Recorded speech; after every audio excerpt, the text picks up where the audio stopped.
Iniciamos en clave mediática para conocer la actualidad que hace noticia en América y en el resto de nuestro planeta. Un análisis a la realidad que intentan reflejar los diarios, los portales, las redes sociales y también los diversos y variados canales de comunicación. Empecemos con Bolivia. A propósito de lo que ocurre allá, miren la diversidad de informaciones alrededor de un mismo hecho. Ahora el pueblo dice: paro cívico cruceño cobra una nueva víctima fatal. Un cable instalado en un punto de bloqueo ocasiona la muerte de un mototaxista. El 22 de octubre también ocurrió algo parecido y en cambio la razón, dice Richard, el vocero presidencial, Santa Cruz obtuvo lo que quería, recursos para el 2025. Dice que el paro por el censo en el 2023 ya no tiene ningún motivo y acusa a Calvo y a Cuellar de ser los promotores de la violencia en esa región, y la toma de instituciones y huelga de hambre se suman al paro indefinido. ¿Qué dice en cambio página 7? Sube la presión, el MAS se abre a 2023 y ARCE debe decidir. Pero hay una comisión técnica y abajo plantean también: pelea en el MAS, llega a los puños y deriva en amenazas al gobierno. Esta es la situación en este momento. En La Razón, a la foto central, obligan a cerrar los negocios. ¿Quiénes obligan a cerrar? Los señores que están conducidos por el señor Fernando Camacho. Y ahí está. Esta es la situación de Bolivia. Se quiere incendiar el país, evidentemente, pero en la práctica no tiene sustento popular. Esto no pasará de eso, dicen algunos de los expertos y analistas que se han consultado y que han comentado esta situación. Esto es lo que se vive en el panorama político de Bolivia. Y en el del Ecuador, La Hora destaca: 4 de 10 quiteños son víctimas de asaltos. La inseguridad no es una percepción en la capital. Las cifras de la Policía Nacional detallan que en lo que va del 2022, los delitos en la capital de los ecuatorianos aumentaron un 13%. Los sitios donde más delitos se han registrado son Calderón, Quitumbe, Iñaquito, La Mariscal y Tumbaco. Esto es efectivamente la realidad del país, pero el gobierno dice que ha doblegado al crimen organizado. Pues sí, sigan creyendo en sus fantasmas, en sus eslogans, y la realidad les golpeará en la cara.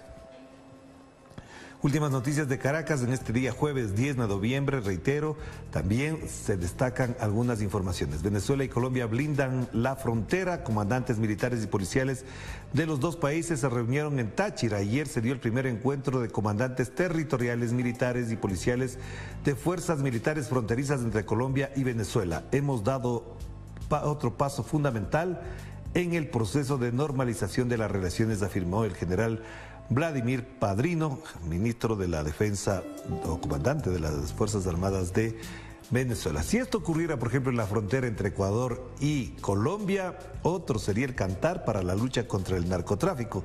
Pero claro, ni el señor Iván Duque con su amigo Guillermo Lasso lo hicieron, y menos ahora lo hará el señor Guillermo Lasso con Gustavo Petro. En costado derecho, el presidente Maduro ha dicho: hemos ganado el respeto del mundo. Hizo un balance de su viaje a Egipto y destacó que la lucha del país contra las agresiones es admirada en todo el planeta. Esto es lo que se destaca ahora en Caracas.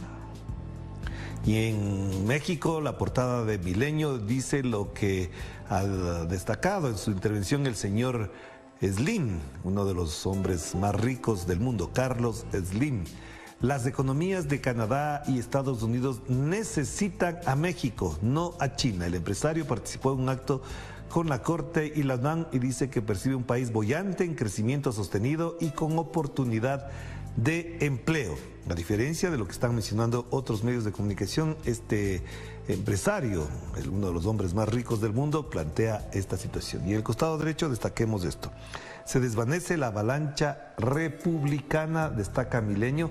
Biden anuncia que quiere la reelección para frenar a Donald Trump. Veremos eso en varios titulares de varios medios que han destacado la intervención de ayer del presidente Joe Biden. La República del Perú, en su misma lógica de siempre, ya no sé si valga la pena seguir promocionando esta portada de este diario, que en realidad información, pues no la encontramos de lo que ocurre en el Perú. Vamos a dejar que pase porque titular: Congreso no atenderá pedido del gobierno. No atenderá, es decir, quedará pendiente. Todavía ni siquiera se ha decidido y ya titulan lo que creen ellos que debe ocurrir. Ahí dejémoslo. El Mercurio de Chile, en cambio, en su nota principal, con 300 carabineros, perímetros de seguridad y vuelo de drones blindan el viaje del presidente Boric a la Araucanía. Y eso no hacía también el señor Sebastián Piñera o cualquier otro presidente. Pues no es nada del otro mundo que un presidente tenga toda esa seguridad. Lo que sí es grave es lo que ocurre ahí, porque en el centro, la fotografía, se ve los atentados que han ocurrido en esa zona del sur de Chile. Serie de atentados se registra a horas del traslado al sur. Es las fotos, ahí se dicen Concepción, Lautaro, y no se aprecia bien el nombre de la fotografía superior. Ahí tienen, esta es la portada de Mercurio de Chile. Y abajo, Banco Central advierte sobre el deterioro sufrido por los sectores inmobiliario y de la construcción. Y el País de España destaca lo que para otros titulares, para otros medios de comunicación también ha sido un gran titular. Estados Unidos frena la ola trumpista, es decir, esa avalancha roja de los republicanos que se esperaban en las elecciones, pues no ocurrió. Y es más, ahora se destacaba en un hilo de Twitter, una tuitera destacaba la cantidad de elecciones que se hicieron a propósito de estos comicios en Estados Unidos. Incluso votaciones en algunos estados como Luisiana sobre artículos que todavía garantizan la esclavitud. Esto es bien interesante colocarlo, habrá que hablar sobre este tema y por supuesto lo estaremos tratando también en Enclave Política. Los republicanos rozan la Cámara de Representantes, pero el Senado se les resiste, dice El País. Un escrutinio muy ajustado frustra las aspiraciones de Trump de una vuelta triunfal. Y el estado bisagra de Georgia deja al país en ascuas al ir a una segunda vuelta. Y ahí tienen los votos en el Senado. Por supuesto, en la Cámara de Representantes hay una ligera ventaja de los republicanos, pero no lo que se esperaba. Y en la parte inferior se destaca un titular que también puso en atención a varios analistas. Rusia anuncia la retirada de sus tropas de la ciudad clave de Gerson. Lo que se explica no es de la ciudad, es de una ribera de un río de la zona de la ciudad de Gerson. Ucrania opta por la cautela y afirma que es pronto para dar por bueno el repliegue. Repliegue no es del todo. Los analistas revisan bien esto porque es una parte y otros en cambio consideran que es una retirada táctica que puede constituirse en un contraataque frente a la confianza que genera en Ucrania de que con esto podría volver a atacar. Pero bueno, ahí está la situación de Ucrania. Y aquí un dato importantísimo que también fue noticia y tendencia en redes sociales. El señor dueño de Facebook, el señor Zuckerberg, Mark Zuckerberg despidió a 11,000 empleados por la crisis de Meta. Los despidió de Facebook, de Instagram y de WhatsApp, a 11,000 empleados. Ahí hay una crisis fuerte, dura, en el tratamiento laboral de las redes sociales manejadas por el señor Mark Zuckerberg. Avancemos. Portales informativos a la hora de hoy. Telesur destaca: Rusia confirma que Vladimir Putin no irá a la cumbre, enviará a su canciller, al señor Sergei Lavrov. Esta reunión que tendrá, por supuesto, pues se supone, a los grandes líderes de los grandes países económicamente, industrialmente más poderosos. Y acá, noticias de última hora: asesinan a 9 personas en el estado mexicano de Guanajuato. Primer ministro peruano denuncia dictadura del Congreso y las Fuerzas Armadas de Brasil desechan un fraude en los comicios generales donde ganó Luis Ignacio Lula da Silva. Esta es la información de última hora.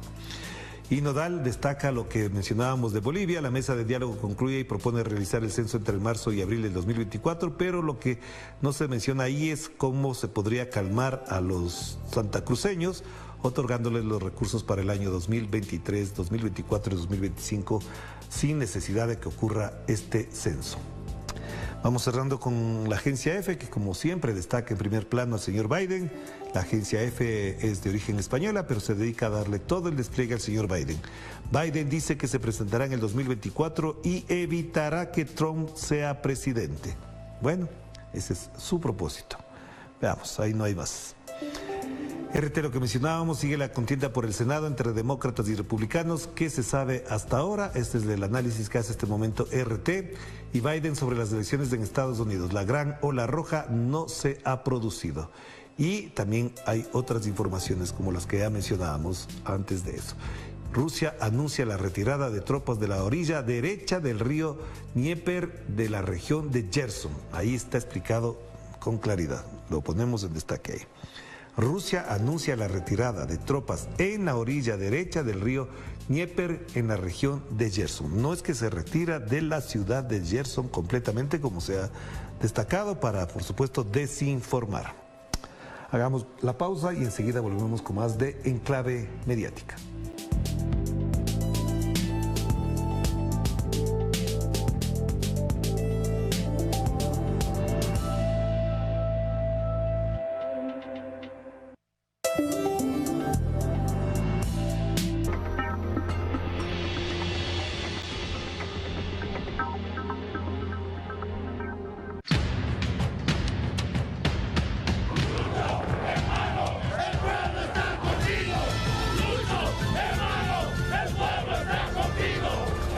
La economía está saliendo adelante gracias a ti, hermano Lucho.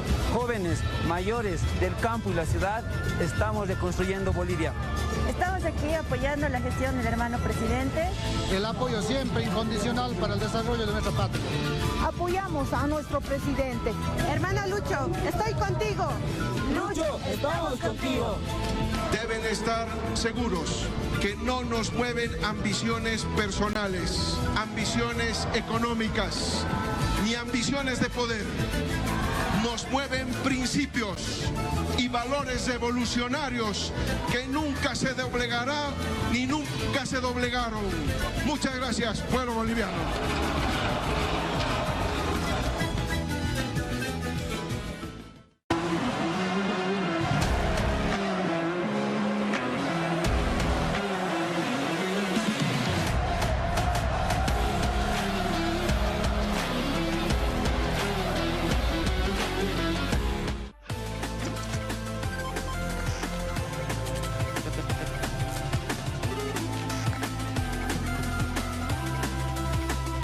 Nos acercamos a una nueva era. Las tendencias tecnológicas y el despliegue masivo de nuevas redes es apenas el comienzo de lo que nos depara esta nueva década. Atomun. Viajeros del saber, el futuro es hoy.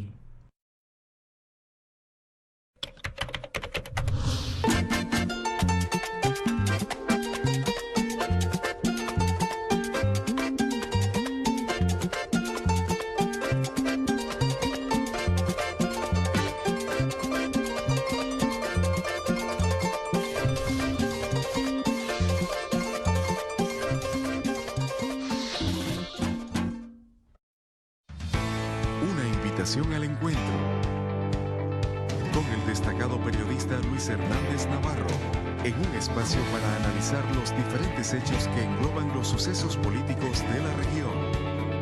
Cruce de palabras.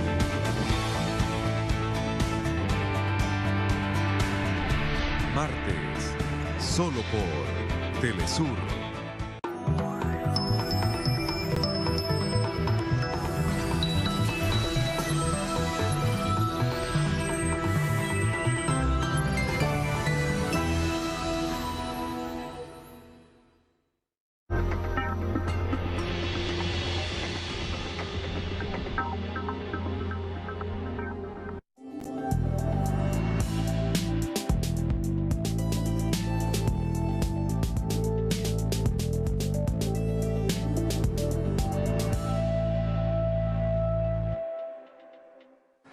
Regresamos, estamos con ustedes con Enclave Mediática, el programa de Telesur que hace un análisis del tratamiento de la prensa sobre nuestra realidad. Durante la jornada de este miércoles en la COP27, los países del sur demandaron un aumento en la financiación climática para pérdidas y daños provocados por los impactos de fenómenos meteorológicos y para adaptación climática. Los especialistas informan que habrá más presión durante el debate debido a que los países desarrollados solo han aportado 83.000 millones de dólares al Fondo Verde de 100.000 millones anuales acordados en el año 2020.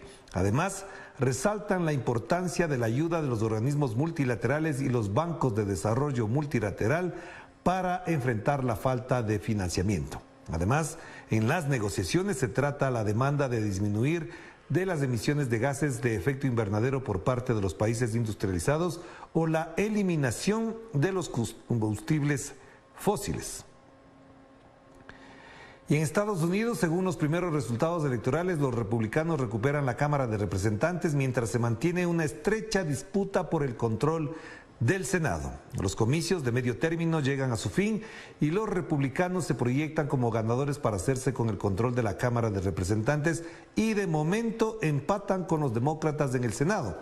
De acuerdo al último balance preliminar, en la Cámara de Representantes los republicanos han obtenido 199 escaños y 48 en el Senado, frente a los 172 y 48 escaños de los demócratas. Ambos están lejos de los 218 necesarios para asegurarse la mayoría. Debido al sistema electoral descentralizado, el conteo de votos podría prolongarse y durar semanas para que se den a conocer los resultados definitivos. Veamos. Si bien hubo pérdidas, algunos demócratas no ganaron. Los demócratas tuvieron una noche fuerte y perdimos menos curules que cualquier otro presidente en su primer mandato en los últimos 40 años. Tuvimos los primeros resultados desde 1986 en gobernación. Sabemos otra cosa, los votantes hablaron claramente sobre sus preocupaciones, sobre el creciente costo de la vida y la necesidad de bajar la inflación. Hay muchas personas que están muy preocupadas y que todavía están sufriendo la delincuencia y la seguridad pública, y enviaron un claro e inequívoco mensaje de que quieren mantener nuestra democracia y proteger el derecho a escoger en este país. Y el presidente electo de Brasil, Lula da Silva, ratificó que su gobierno garantizará la inversión social al tiempo que avanzará en políticas para el desarrollo y la generación de empleos en su país. Lula reafirmó su compromiso con el cumplimiento y la garantía sobre la inversión social y el desarrollo económico de la nación. Estas declaraciones del presidente electo se dieron tras su reunión en el estado de Brasilia con los jefes de los poderes judicial, electoral y legislativo. Estos encuentros, liderados por Lula da Silva con su gobierno de transición, tienen como objetivo negociar algunos de los puntos relacionados con el presupuesto para el país en el año 2023. Escuchémoslo. Asumiré el 1 de enero. Si de mí depende, el día 2 ya estaremos realizando obras. Necesitamos generar empleos, distribuir rentas y hacer que este país vuelva a crecer. No podemos seguir llorando, diciendo que vamos a gastar. Les digo un montón de cosas que la gente piensa es gasto. Creo que es una inversión. La salud es una inversión, porque evitar que una persona no se enferme es una inversión. Farmacias populares es una inversión para cuidar la vida de las personas. Invertir en educación es un legado, es una inversión. Necesitamos cambiar algunos nombres porque dicen que lo que queremos hacer es gastar, gastar y gastar. ¿Para qué? ¿Para ahorrar dinero y pagar intereses a los banqueros? No, necesitamos tener una deuda social. Tenemos una deuda social e histórica de 500 años con los más pobres y nosotros, como lo hicimos, vamos a empezar a pagar. No sé si pagaremos todo, pero empezaremos a pagar. Y en Bolivia, la mesa técnica para definir la fecha del censo cerró su trabajo sin consenso, pero con la ratificación de que solo es posible en el primer trimestre de 2024. Veamos más detalles de este tema con nuestro corresponsal en La Paz, Freddy Morales. Universidades, nuestros pueblos indígenas. La mesa técnica del censo, que inició su trabajo el sábado, lo cerró esta madrugada con la conclusión de que solo es posible adelantar en un mes, y no en un año, la fecha de la encuesta nacional. Los resultados de la Comisión Técnica al Gobierno Nacional para que en el marco de su atribución privativa del nivel central del Estado pueda establecer ya la fecha más específica, que esto estaría según la recomendación de la Comisión, en el marco de entre marzo y abril del año 2024. Los promotores de la huelga indefinida que empezó el 22 de octubre en Santa Cruz anunciaron radicalizar la presión. El poder de nuestra gente está en las calles, está con el pueblo boliviano y se están sumando los departamentos por la exigencia del censo. No perdamos la fe en Dios. El presidente Luis Arce insistió en un acto de homenaje al departamento de Potosí sobre la desestabilización que promueve la derecha. El camino trazado no está libre de dificultades y peligros. Hoy más que nunca, el pueblo boliviano debe permanecer unido. en la defensa de la democracia de su gobierno que ha sido elegido democráticamente y con voto popular.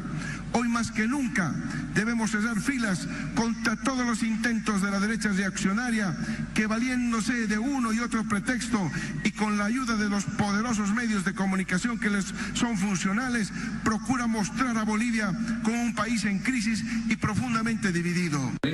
La madrugada del miércoles, un cable tendido de extremo a extremo en un barrio de Santa Cruz cegó la vida de un motociclista de 22 años. En el mismo inicio de la huelga, que incluye bloqueos, un hombre de 47 años fue asesinado con golpes de palo en Puerto Quijarro, frontera con Brasil, por oponerse al bloqueo del puente internacional. La huelga indefinida cumplió 19 días. Freddy Morales, Telesur, Bolivia. El gobierno italiano prohíbe con sus nuevas políticas migratorias el desembarco completo de las personas a bordo de los barcos Humanity 1 y Geo Barents y pide que vuelvan a salir de sus aguas territoriales con los migrantes que no lograron ingresar a ese país europeo por esta vía. Veamos.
Hasta aquí llegamos, volveremos mañana con más análisis y enfoque sobre lo que publica y no publica la prensa y el enfoque sobre la realidad que intentan hacer los medios de comunicación. Y esta noche no se pierda En Clave Política. ¿De qué hablaremos? De la COP27 y el impacto que tiene los resultados, la falta de acuerdos en las poblaciones indígenas ancestrales de nuestro planeta. Ahí nos vemos.